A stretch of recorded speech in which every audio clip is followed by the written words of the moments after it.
So far, we have solved quadratic equations that can be factored, like x squared minus 5x minus 6 equals 0. Determine which two integers give a product of negative 6 and a difference of negative 5. X minus 6 times x plus 1 equals 0. X minus 6 equals 0. X plus 1 equals 0. X could be 6 and negative 1.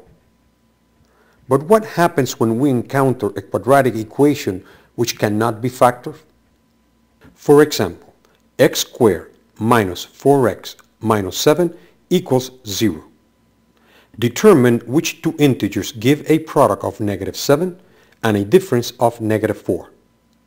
Because 7 has only two factors, 7 and 1, and these two factors subtracted are 6 or negative 6 and not negative 4, like the middle term, the answer for this quadratic are not integers, but decimals. Finding which combination is correct would be a very lengthy and difficult task. To solve this quadratic, we turn to a process called completing the square, which involves making a perfect trinomial square out of the left side of the equation. Step 1. Move negative 7 to the right side of the equation, leaving an empty space where the negative 7 was. Step 2. Take 1/2 of the middle term, negative 4, and square it. Complete the trinomial square with this number by placing it into the empty space. 1/2 of negative 4 is negative 2. Negative 2 squared is 4. Because 4 was added to the left-hand side of the equation, then 4 must be added to the right-hand side. Step 3. Factor the left-hand side of the equation as a perfect trinomial square.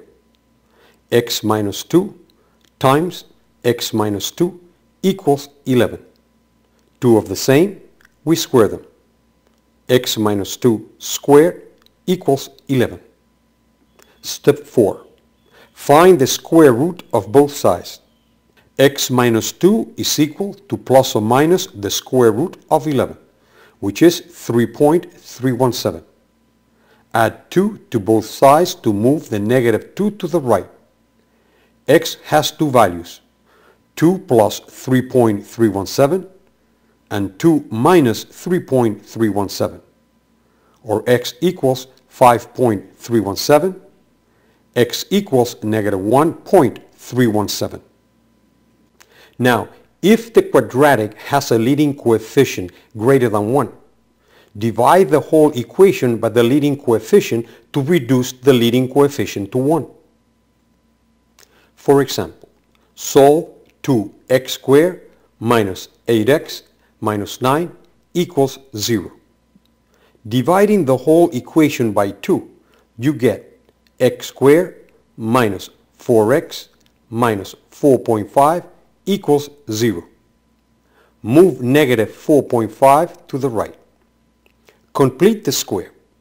Take 1/2 of the middle term, negative 4, and square it.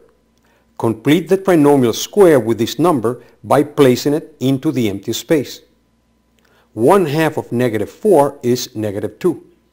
Negative 2 squared is 4. Add also to the right-hand side. Combine. Factor. Find the square root. X minus 2 equals plus or minus the square root of 8.5, which is 2.915. Add 2 to both sides to move the negative 2 to the right.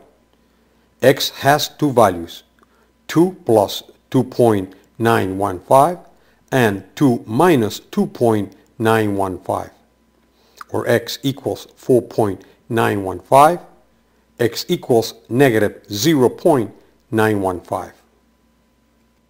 Another example. Divide equation by 3.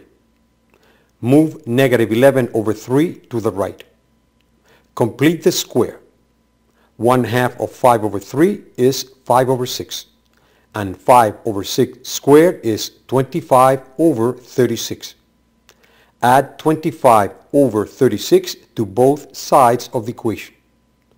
Add right-hand side.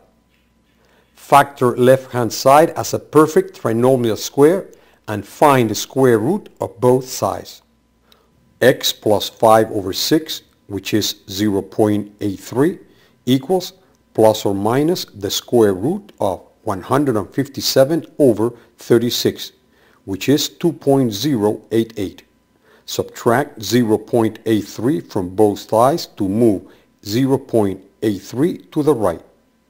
X has two values, negative 0.83 plus 2.088 and negative 0.83 minus 2.088, or X equals 1.255, X equals negative 2.921.